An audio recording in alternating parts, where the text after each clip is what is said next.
Which brings us to tonight's keynote speaker, Mr. Colin Gonsalves. I'd like to say a few words just to introduce Mr. Gonsalves.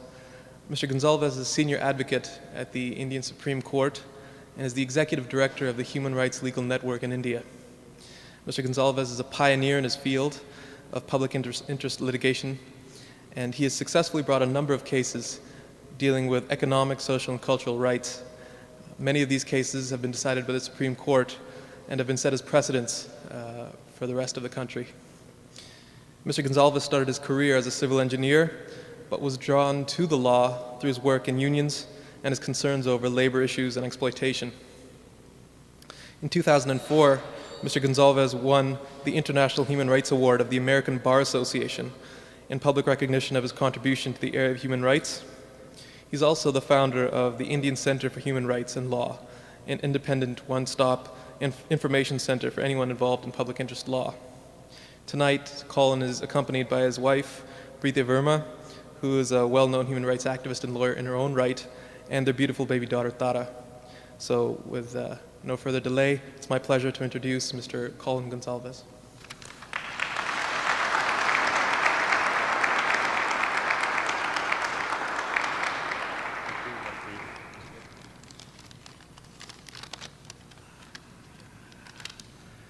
I really am humbled by the honor of speaking to you here today.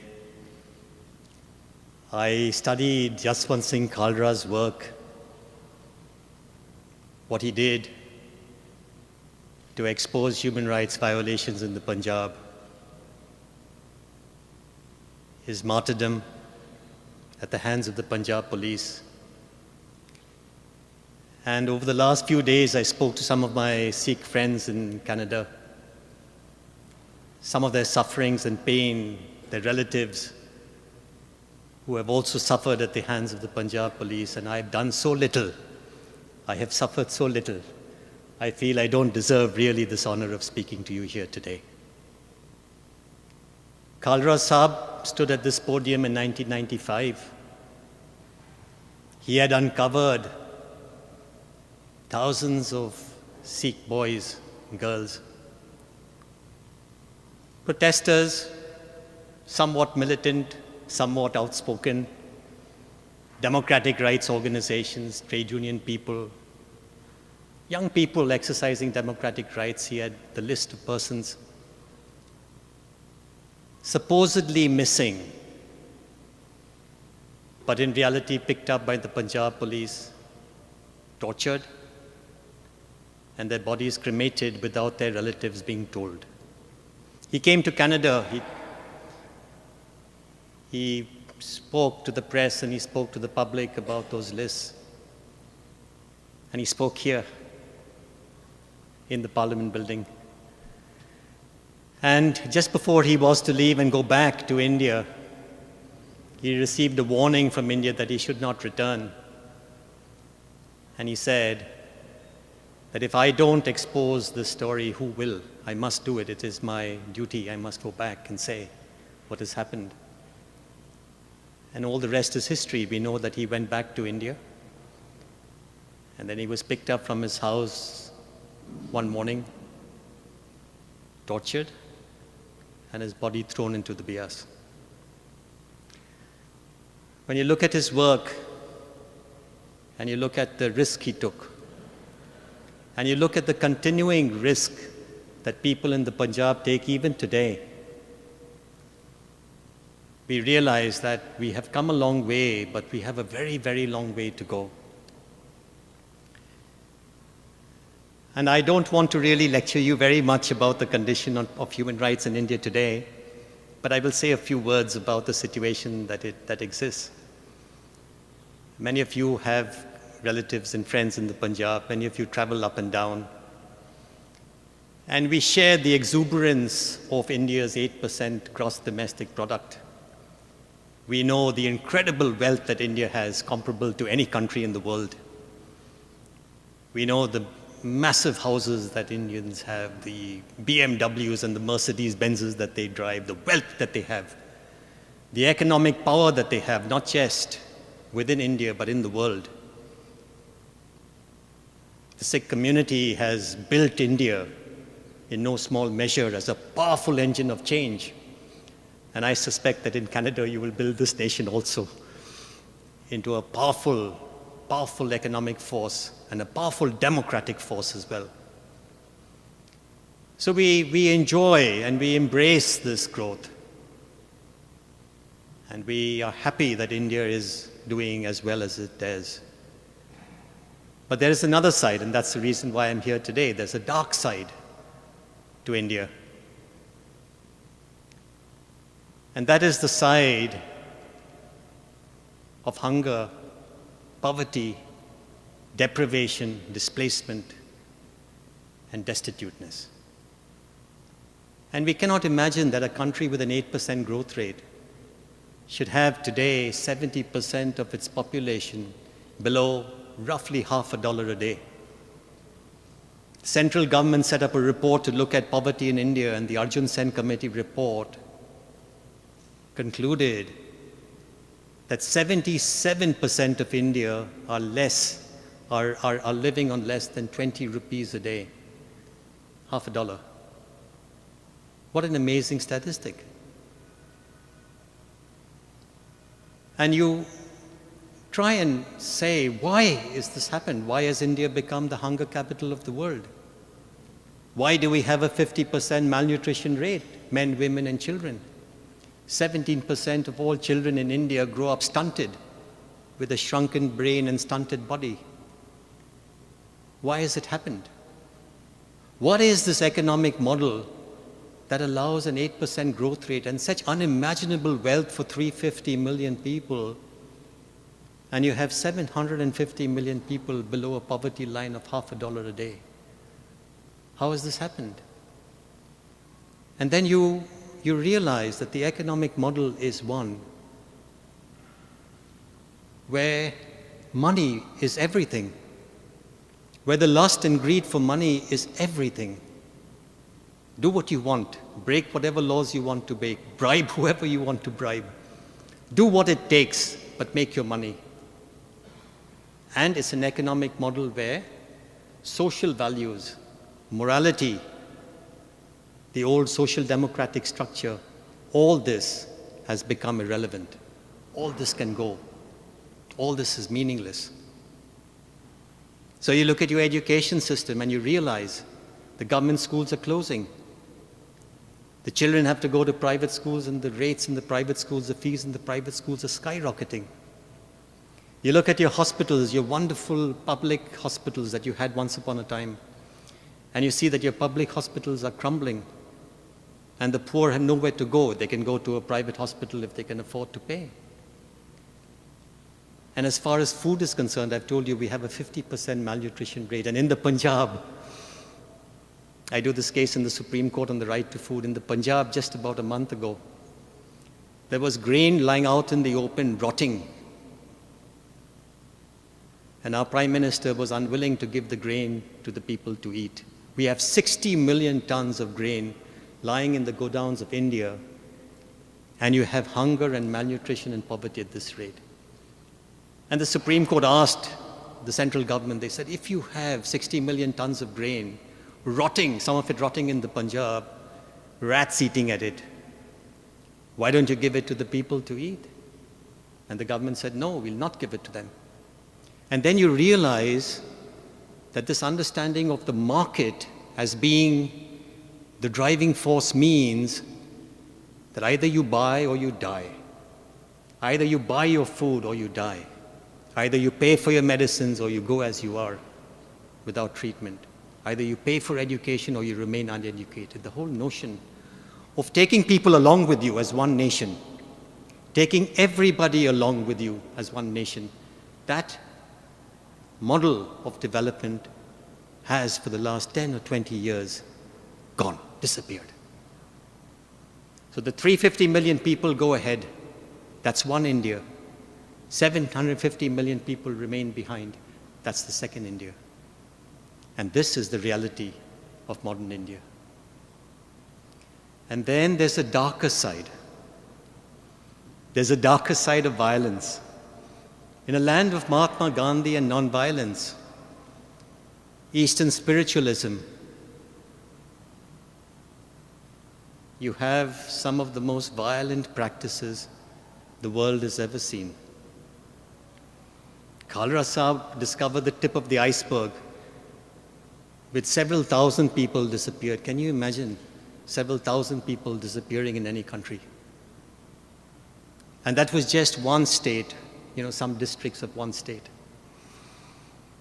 Unimaginable violence.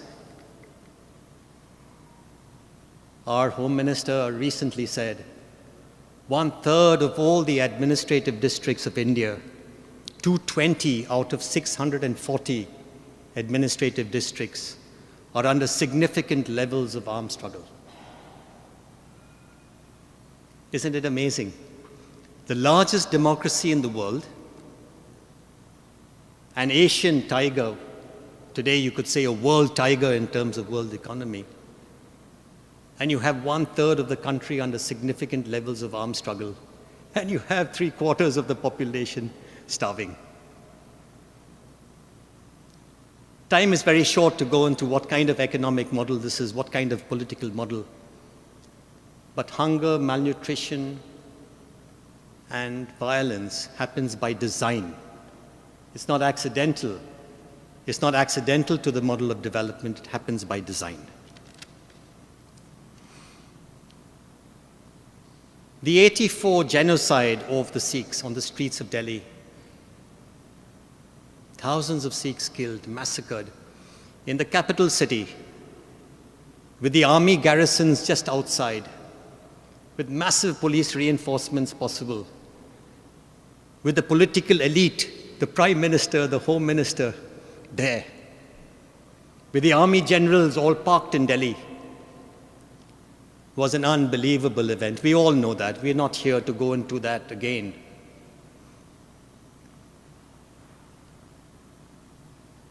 But why do we talk of 84?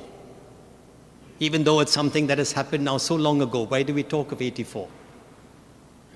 We talk of 84 because the wounds of 1984 have not healed. Every time we see a policeman decorated for killing people, getting promotions for killing people, our wounds open up.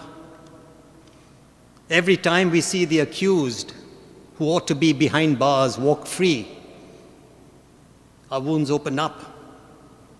Every time we see criminals who were killers and who organized killing become ministers in the present government, our wounds open up.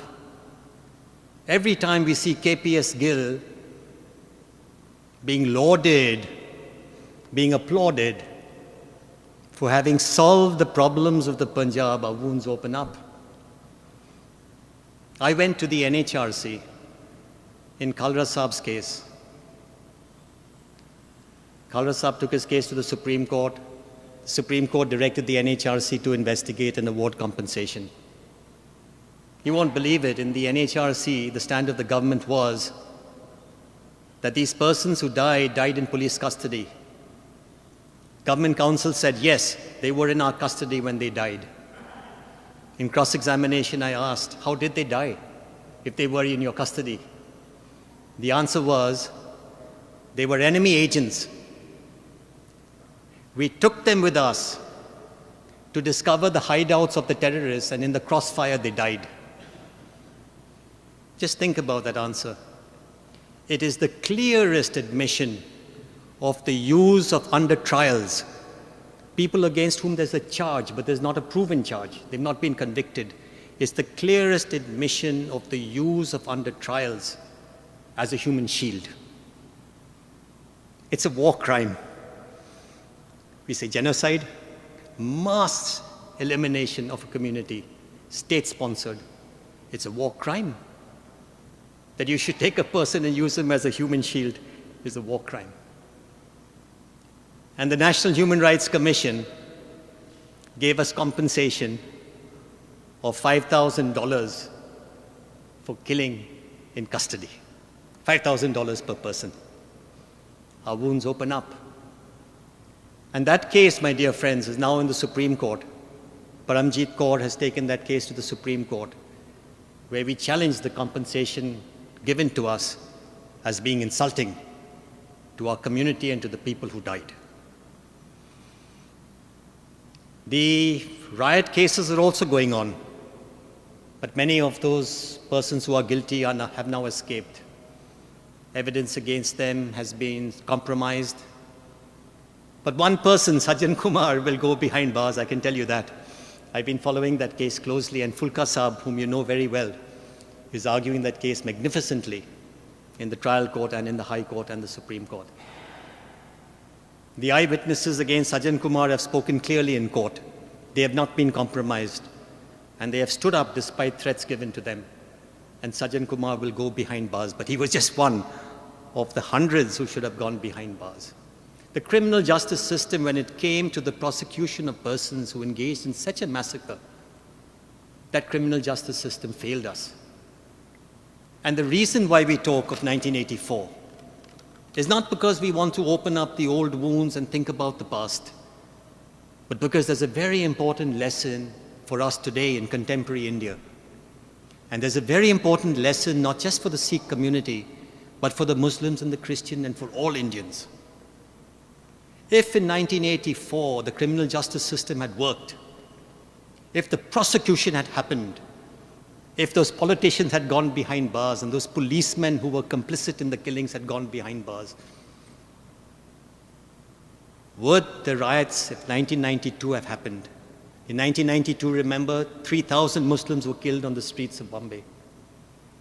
In 2002, 3,500 Muslims were killed on the streets of Ahmedabad and Baroda in Gujarat.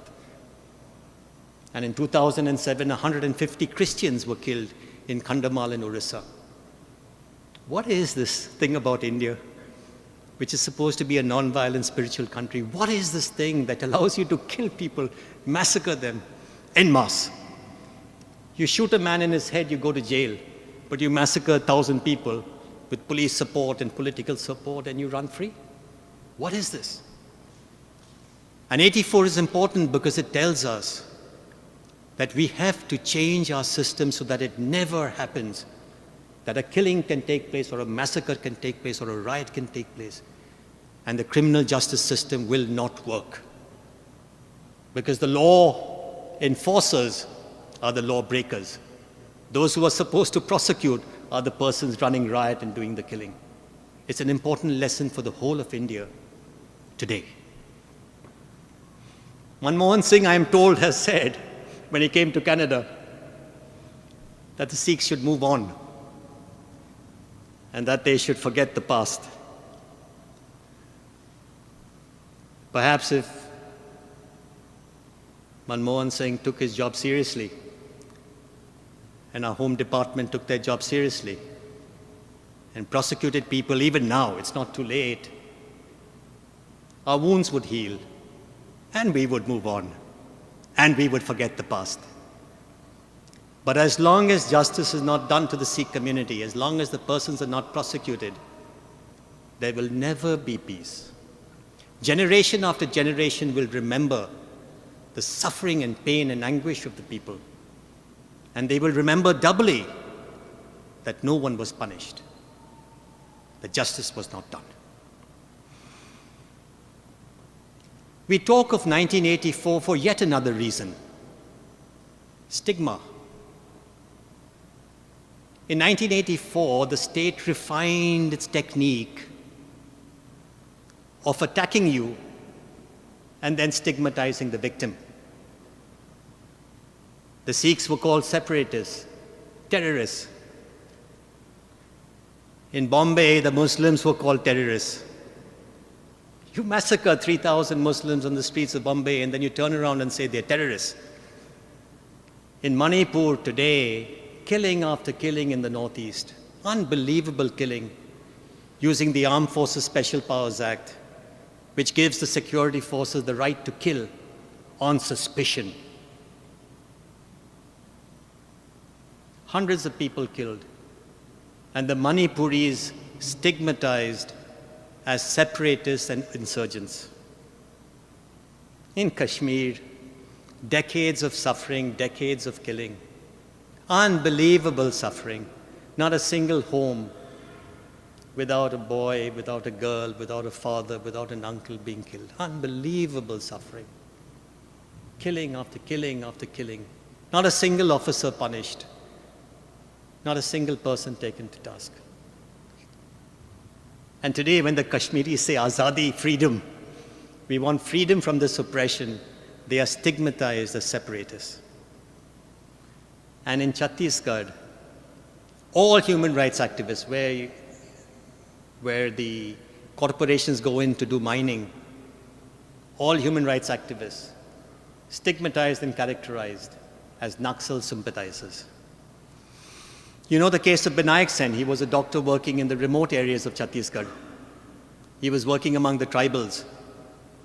His crime was that when he went into jail to treat a particular person who was a Naxalite, he went into jail to treat him. They filed a case against him saying that he had taken a letter from that person and he gave that letter to somebody else. That letter said nothing. When it turned up in court, that letter said nothing. And yet Binayak Sen, India's foremost doctor working among the poor, recognized internationally, spent 3 years in jail and is now out on bail. A case of sedition and waging war against the state was filed against him. Binayak Sen, who came on television 100 times saying, I do not believe in violence, like all of us do. We do not believe in violence. We do not promote violence. We do not encourage violence. We do not tolerate violence.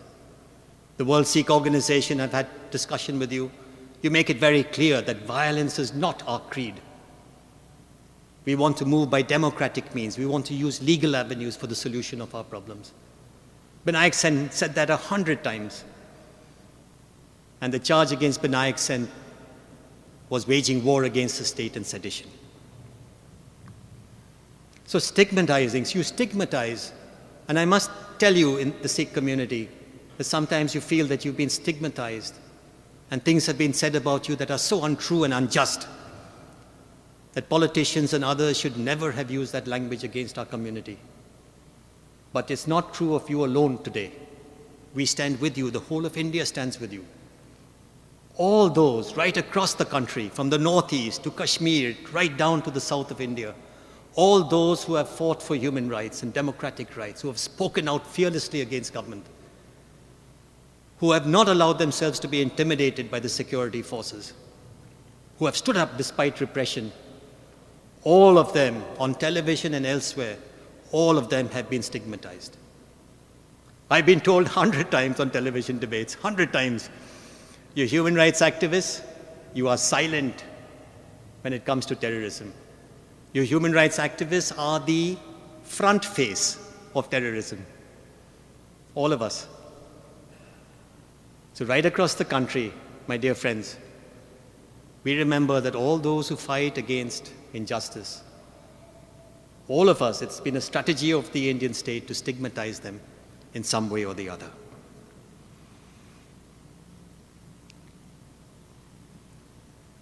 I must tell you also of Buller's case, because many of you have been following Mr. Buller's death sentence now.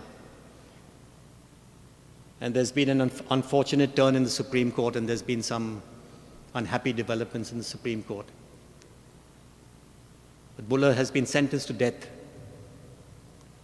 And I must draw your attention. It was a 3-judge bench decision of the Supreme Court in Buller's case. I must draw your attention to one judge, M.B. Shah, who dissented. And Shah said, Justice Shah said, the entire conviction hangs on a thread. It hangs on a confession made to a police officer, where apparently there's a thumb impression of Buller on his confession. There is no forensic evidence against him. The only evidence is that statement made to a police officer, which under Indian law is not admissible in evidence. It was only admissible in evidence under that treacherous act called TADA, the Terrorist and Disruptive Activities Act, TADA. For a very short period of time while that act was in force, confessions to police officers were admissible as evidence. And in that short window, Buller's statement was apparently taken with his thumb impression, and on that basis he is to be sent to the gallows. M.B. Shah said, not only is the issue of the death penalty one before us, I would say, said Justice Shah, that this man deserves to be acquitted. He cannot be convicted on this kind of specious kind of evidence. And M.B. Shah made a sterling dissent in that judgment. Buller's case will also be now fought in the Supreme Court before a larger bench. Times are very difficult and it looks the road ahead seems very hard. But we hope to have some good news in case the matter goes before a 5-judge bench of the Supreme Court. It is possible, there's a remote possibility, but there is a possibility that Buller may get some good news in the time to come.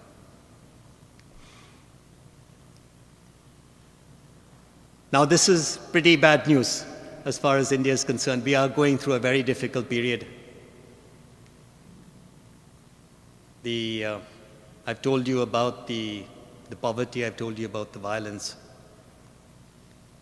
But the silver lining in the cloud, so to speak, or the positive thing about India is that we have an army of volunteers and activists, social activists right throughout India.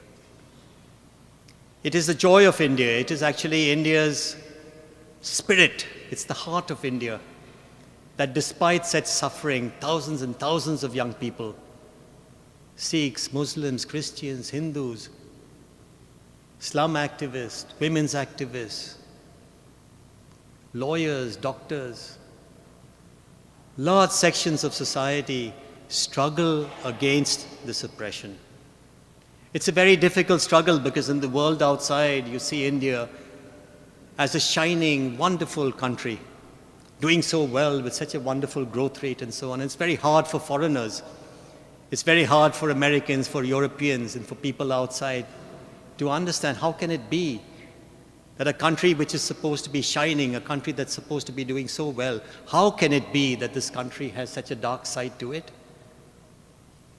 And we must change that dark side. We have an army of volunteers, an army of activists, an army of people who struggle. Despite all the odds, we struggle to change the system. We want a system where economic progress goes hand in hand with morality. We want a system where economic progress goes hand in hand with social responsibility. You can't say the market will provide. To people who are earning $50 a day, you can't say the market will give you education, the market will give you medicines, the market will give you food. There is a state responsibility to look after its people. That was the ideology in the 50s, the 60s, the 70s, the social democratic model of society. Today, in globalization, we've gone to a very different model of money, money power, wealth, greed, corruption. It's a very different model. And we have to struggle collectively to bring India back onto the track of social democracy. India is the largest democracy in the world. If it goes in the direction it is going today, it will split. There will be unrest, there will be violence, there will be turbulence, there will never be peace. You cannot have peace with a large part of your population so unhappy, so restless, so angry, so frustrated. You can never have peace. In this democracy, you want peace. You can't have everybody equal, I understand, but you must try and take your country along with you, as was the principle some time back. For the Sikhs who are in Canada, what can you do? You have actually built a life for yourselves here. This is a beautiful country. This is really a country with a thriving democracy, and you have participated in that democracy and made it richer and better. But I would say you still have a job in the Punjab and in India. You must reach out to your roots and to the places from where you have come. And you must join the struggle in India against oppression. And as you were fearless in your business and your work, you must be fearless in your support of human rights. You must engage with the Punjab again. Today, the knock on the door at midnight is the same as before. Catching you by your collar, handcuffing you, putting a hood over your head at night is the same as before.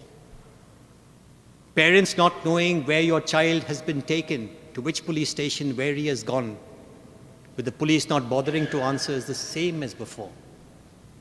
The only difference is the bullet in the head, that has gone down. Those numbers have gone down, but the terror is the same as before. And we must intervene. We must help. We must give political support. We must give social and moral support in some way. I really don't know the answer to this question. But we must engage with Punjab and India and strengthen the democratic rights process. We must look at the young in the Sikh community and in the Indian community as a whole. The young students. My colleague with whom I'm staying said this afternoon, we will never let our children forget. We will never let our children forget. They will not forget. They will not forget. And we must bring up a generation of people guided by that spirit that justice must be done. And if you have to fight for justice, we will fight, but we will see that justice is done. And therefore nurture your students, both in Canada and in India. And tell the student community what happened in '84, what happened in '92 to the Muslims, what happened in 2002 to the Muslims in Gujarat, and what happened in 2007 to the Christians. Because no country in this world today has the terrible record of genocide, has the terrible record of repeated genocide that our great and wonderful democratic India has. No country has this awful record. And it's time we take the camouflage away. It's time we tear the camouflage down and say, this is the real India. We're not interested in denigrating India. We love our country. We want to make it a great and powerful country. We believe India can be one of the greatest democracies in the world, apart from being a great economy. India can be the greatest democracy in the world. We have the people. We have the spirit. We have the ideology. We have the spiritualism.